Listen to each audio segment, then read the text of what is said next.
अध्याय 2 श्लोक 42, 43, 44।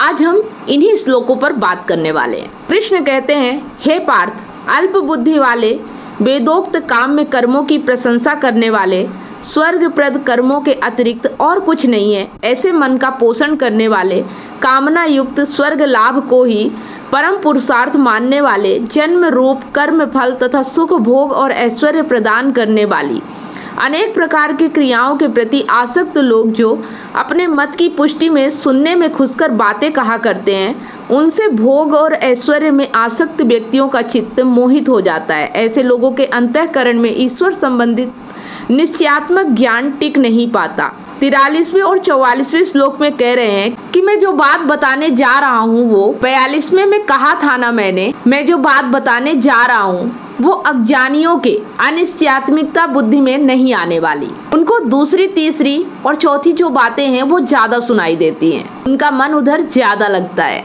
तो चलिए अब उसी बात को और विस्तार से बता देते हैं। कृष्ण कह रहे हैं, जो लोग धर्म में भी कामना मूलक काम करते हैं वे आगे गीता सुनेंगे नहीं, ना ही उन्हें समझ में आएगा। मैं तुमको निष्कामता बताने जा रहा हूँ। तुम मंदिर जाते हो कामना के लिए, तुम ध्यान लगाते हो कामना के लिए, धर्म संबंधित सारे काम जो किए जाते हैं सोचिए कामना पूर्ति के लिए किए जाते हैं। तुम भक्ति करते हो कामना के लिए, तुम प्रसाद चढ़ाते हो कामना के लिए, नारियल फोड़ते हो, व्रत रखते हो, तो फिर तुम्हें मेरी बात समझ में नहीं आएगी, गीता तुम्हारे लिए बेकार जाएगी। मतलब ऐसा कृष्ण अर्जुन को कह रहे हैं कि अगर तुम्हारी बुद्धि भी ऐसी है तो मैं जो तुम्हें बताने जा रहा हूँ वह तुम्हारे किसी काम नहीं आने वाला है। अपने सांसारिकता में जो कुछ भी करते हो किसके लिए करते हो? कामना के लिए। अपनी धार्मिकता में भी जो करते हो वो किसके लिए करते हो? सिर्फ कामना के लिए। और कामना ही जब तुम्हारी संचालिका है, जब कामना ही तुम्हें चला रही है, तो तुम कृष्ण को कैसे स्थान दोगे? वो तो तुमने पहले ही दे दिया कामना को। और कृष्ण कह रहे हैं, देखो मुझे तो नीचे बैठना पसंद नहीं है, मैं दूसरे स्थान पे तो बैठूंगा नहीं। कृष्ण मतलब सत्य, जो कि प्रथम स्थान में रहता है, प्रथम परम उच्चतम अव्वल स्थान। तो मैं कामना से नीचे थोड़ी बैठूंगा। और तुम अगर मेरे पास सिर्फ कामना लेकर ही आए हो, अगर आप मंदिर भी जाते हो और कृष्ण के पास भी कामना लेकर ही जाते हो, तो आप ही सोचो कि आपके लिए कृष्ण बड़े हुए या आपकी कामना। अब कृष्ण आपको कामना के पास नहीं लेकर आए, कामना आपको कृष्ण के पास ले गई, तो आपने पहले किसकी बात मानी? कामना की। तो कृष्ण कह रहे हैं कि मुझे नंबर 2 पर बैठना स्वीकार नहीं है। तो कृष्ण का कहना है कि जिनके मन में अल्पता बैठी है, जिनके मन में कामना बैठी है, उन्हें कृष्ण समझ में नहीं आएंगे, उन्हें गीता समझ में नहीं आएगी। ज़्यादातर हम लोग जिन्हें सम्मान देते हैं वो बड़े बड़े पदों पर आसीन होते हैं। वो हम उन्हें इसलिए देते हैं कि वो बड़े पदों पर आसीन होते हैं। हम ये नहीं देखते कि उनके पास ज्ञान कितना है।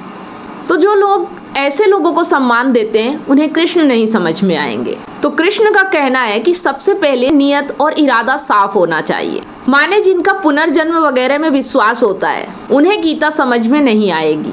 जब सात्विका बुद्धि समाधो न विधीयते, गीता अगर उनके पास आएगी भी तो टिकेगी नहीं। उनकी बुद्धि कुछ न कुछ कुतर्क निकाल ही लेगी। किसी के प्रयास या संयोग मात्र से अगर उन्हें गीता मिल भी गई तो उनके काम नहीं आती। क्यों काम नहीं आती? क्यों नहीं मिलती गीता उनको? उन्हें तो वही मिलेगा ना जो उन्हें चाहिए। गीता का तो ये काम ही नहीं कि जो आपको चाहिए वो आपको मिल जाए। अर्जुन को कृष्ण वो नहीं दे रहे जो अर्जुन की दृष्टि से अर्जुन को चाहिए। हाँ, अर्जुन को बिल्कुल वही दे रहे हैं जो अर्जुन को कृष्ण की दृष्टि से चाहिए, सचमुच चाहिए, वो दे रहे हैं। अब ये दो अलग अलग बातें होती हैं, जरूरत और चाहत। मतलब कि गीता आपकी आवश्यकता की पूर्ति के लिए नहीं है, आपकी कामना की पूर्ति के लिए नहीं है। गीता से आपको वो नहीं मिलेगा जो आपको गीता से चाहिए। जो कृष्ण चाहते हैं वही आपको मिलेगा। तो यहाँ पे ये चीज़ समझना है कि किन किन लोगों को गीता समझ में नहीं आने वाली है या उन्हें अच्छी नहीं लगने वाली है। और अगर किसी कारणवश अच्छी लग भी गई तो टिकने वाली नहीं है।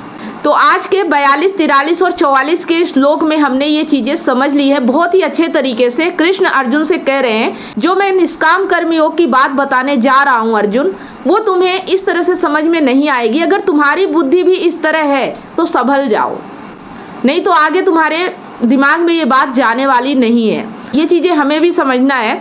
हम गीता की पूजा करते हैं, गीता के श्लोकों को रट लेते हैं, हर घर में गीता होती है, लेकिन फिर भी गीता हमारे जीवन को क्यों नहीं बदल पाती है? क्योंकि कहीं ना कहीं गीता से हमारी कामना होती है। हम गीता के पास ज्ञान के लिए नहीं जाते, गीता के पास हम अपनी कामना, अपनी इच्छाओं की पूर्ति के लिए जाते हैं। और ये तो समझ में आ ही चुका है कि अर्जुन जो चाह रहे हैं कृष्ण उन्हें वो दे नहीं रहे हैं। अर्जुन को कृष्ण वही देंगे जो वास्तव में सही होना चाहिए और जो उनके लिए सही है।